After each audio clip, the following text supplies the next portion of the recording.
My guest today on Dan's podcast is Scott Schwartz, who's um, the artistic director of Bay Street in Sag Harbor. And I want to welcome you to the show. We'll be talking for about 20 minutes. And I want to talk to you about yourself and about the venue and what is upcoming.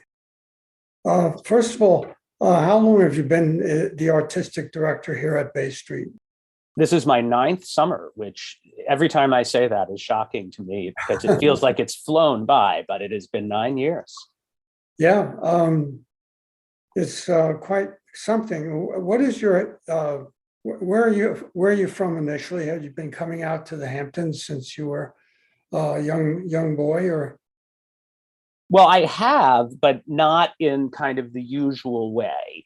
I grew up in Connecticut, and when I was a kid, I think I was maybe about 7 or 8 years old, my parents bought a timeshare at Gurney's in the winter. So we would come out the week after Thanksgiving. And when my sister and I were kids, of course, we would come out on the weekend. And then my dad would usually take us home and my mom would have friends out for the rest of the week at Gurney's. But we have been coming here, but it was always in early December, kind of for my whole life. And of course, when I got to be, in college and such, I would occasionally come out and visit friends who had family or places out here. But my full residence and full being here in the summers began 9 years ago. What was your training and how did you get interested in theater? Well, I come from a theatrical family. My mom was an actress before she had my sister and I, and my dad is a composer and lyricist in the theater. And so I was exposed to it my whole life. And I discovered very early on that I wanted to be a stage director. It was actually in high school. The high school I went to, there was a very creative drama teacher who gave me the opportunity to actually direct shows when I was a high school student. It was a small private school still there called the Worcester School in Danbury, Connecticut. And the teacher's name was Ruth Leibowitz. She and I are still friends. She lives in California now. But she was is an amazing woman and had been in the Joffrey Ballet and had done all these experimental performance groups. And then she brought that to my high school, which was great. I then went on to go to Harvard. And even though I already knew I wanted to be in the theater and wanted to be a director specifically, I decided to study other things to try to get as broad an educational experience as possible. And so I studied psych and English, but I guess as a director and now as an artistic director, psychology is still helpful. What was where were you working immediately before you were offered the job here?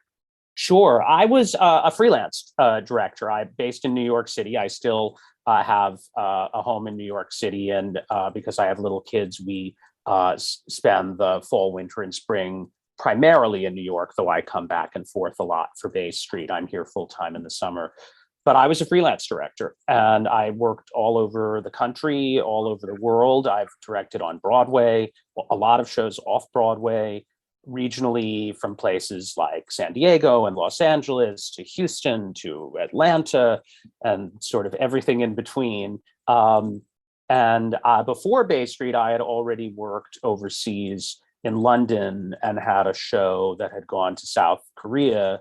Since I've been at Bay Street, I still do some freelance work the rest of the year, the fall, winter, and spring. And I've had productions in Europe, in Japan, again in Korea. I'm actually going to Vienna after the summer to do a production. So I still work as a director all around the world. That's great. That's wonderful. And there are particular challenges to Bay Street, I think, about stage and sure all that. How do you deal with that? Well, to be honest, I love the Bay Street stage. The thing that's so amazing about it, and I remember coming here when I was in college and seeing Mercedes Ruehl and Diane Wiest in a production called Blue Light. It was the 4th season at Bay Street. Is that when you sit in the audience, you have this incredibly intimate relationship with the actors. It's 3/4 thrust, meaning that the audience sort of surrounds the stage on 3 sides. And, the furthest row back is like 10 rows. So you really feel like you're close to it. But the thing that's also wonderful is we have a pretty big stage and we have an excellent technical crew. And so you can do big productions at Bay Street. And so the combination of intimacy and scale that we can achieve is really wonderful. Of course, there are challenges. We don't have what's known as a fly system. Many theaters have a system where you can bring scenery in from above, and that's not something we have. We don't have traps under the stage, so you can't go down. Again, some productions can bring things up from below, but of course, we're on the wharf, so we know what's below Bay Street, and there's not room for scenery down there unless it would wants to get really wet. But it's a lovely space, and like any space I've worked in, it has certain challenges, but it has such advantage in that you just have this incredible proximity to the actors and the artists when you're in the audience, and the actors feel such a deep connection with the audience when they're performing. That's very true. I think it's quite remarkable, some of the productions that we've had there, including the very first one, which I believe wound up on Broadway for a while. I may be wrong with Men's Lives, you mean? Yeah. I don't know that it went to Broadway, but it did have a wonderful life, and that was Joe Pintaro, who was a great playwright who was based out here, and it was about sort of Sag Harbor and the history. It was I was not here at that time, but it is a legendary production at Bay Street. Well, tell me a little bit about what's upcoming. I know we're just concluding the run with Mercedes Rule and Mr. Yellen, and what happens now? Well, the run we're concluding is a wonderful play called Anna in the Tropics, which we've been very proud of. We just recently honored Mercedes Rule and Harris Yulin at an event.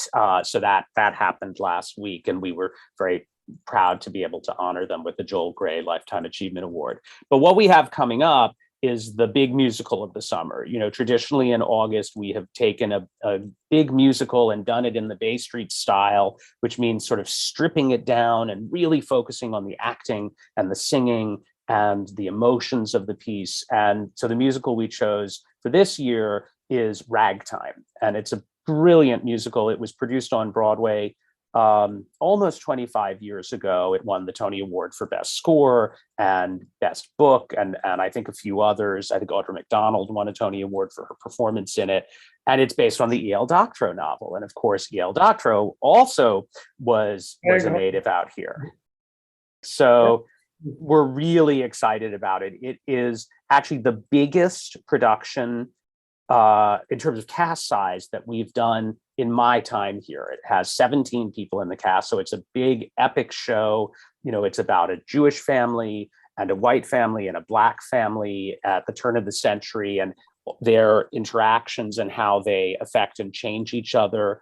It's also about social justice, as the novel is, and about the need for this Black man who has really struggled to find a way to find justice. It's incredibly inspirational and also fun. I mean, there's a lot of dancing in it. There's great singing, and I can't wait. Of course, you mean turn of the last century, not the current. Sorry, yes, turn of the last century, when they were writing ragtime music. How long is that run? When does it start and end? Tell me. Yes, we start August 2nd. So from the time we're talking, it's about a little less than 2 weeks away, and we run through August 28th.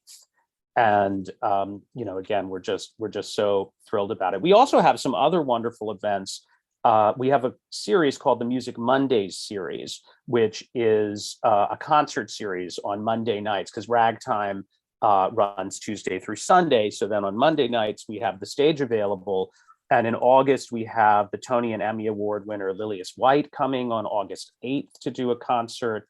On August 15th, the Monday, we have Ali Stroker, who won the Tony Award a few years ago for Oklahoma. And she's astounding. She's been in a bunch of TV shows recently. Then we have a really cool event. We've had a long and deep history with Emma Walton, who of course is one of the co-founders of Bay Street, and her mother, Julie Andrews, who we all know who Julie Andrews is, I think. And Julie and Emma are going to be putting together a reading of a new musical they've been developing called The Great American Mousical. It's a family musical based on one of their children's books that they wrote, with music and lyrics by Marcy Heisler and Zena Goldrich, and book by Hunter Bell, who are very funny, by the way. And we're going to do a reading of that Julie is directing on the 22nd of August. So that's our Musical Mondays concert on the 22nd of August. And it's also going to be a benefit for Bay Street. Great cast. We have Jonathan Freeman, who's the original Jafar in Aladdin, Deborah Monk, Howard McGillen. It's all these Broadway stars. So it's an exciting time in August. We've literally got something on every night. There, that's wonderful. That is. Right now, I mean, they don't just come out here and you've got the stage busy with something else. So they're rehearsing where? Where are they doing We that? generally rehearse our shows in New York City. And a lot of that has to do with, frankly, cost of housing. Because one of our biggest expenses at Bay Street, as I'm sure everyone watching this will know about, is that housing is very expensive out here to rent. And so we rehearse the shows in New York City, where the cast, generally the casts are from New York, and then they come out here when their tech process starts, meaning when they're figuring out everything on stage for the production, and then they stay out here the rest of the time. So have you got any plans for the fall for Bay Street? We do. We have a lot of great events in the fall. Really, basically every weekend we have something going on.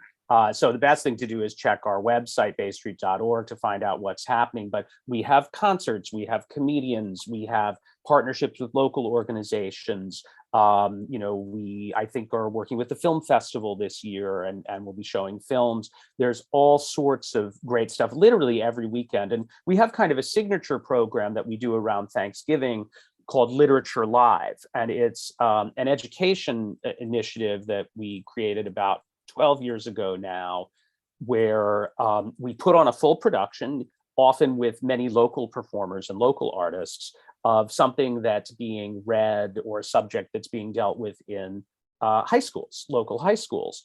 And we've done things like Of Mice and Men, or The Great Gatsby, or The Scarlet Letter, and so on. This year, we're finalizing the title, so I'm not going to share a title, but we will be doing a production which will be open to schools for free for a few weeks in November during the day. And we offer many time slots when schools can come. So it works with their schedules. And then around Thanksgiving, we'll have a couple of weekends of performances for anyone to come and buy tickets. And we're very proud of that program, and so proud to be able to serve so many local students, and even students that go as far west as, beyond West Hampton. Well, thank you for being on this podcast with me, talking to Scott Schwartz, the artistic director of Bay Street, whose voice is clearer than mine at the moment. And I'm excited as much as anyone to see the shows upcoming. And thanks again for being here. Thank you, Dan. It's really a pleasure to talk to you. Bye-bye. Bye-bye.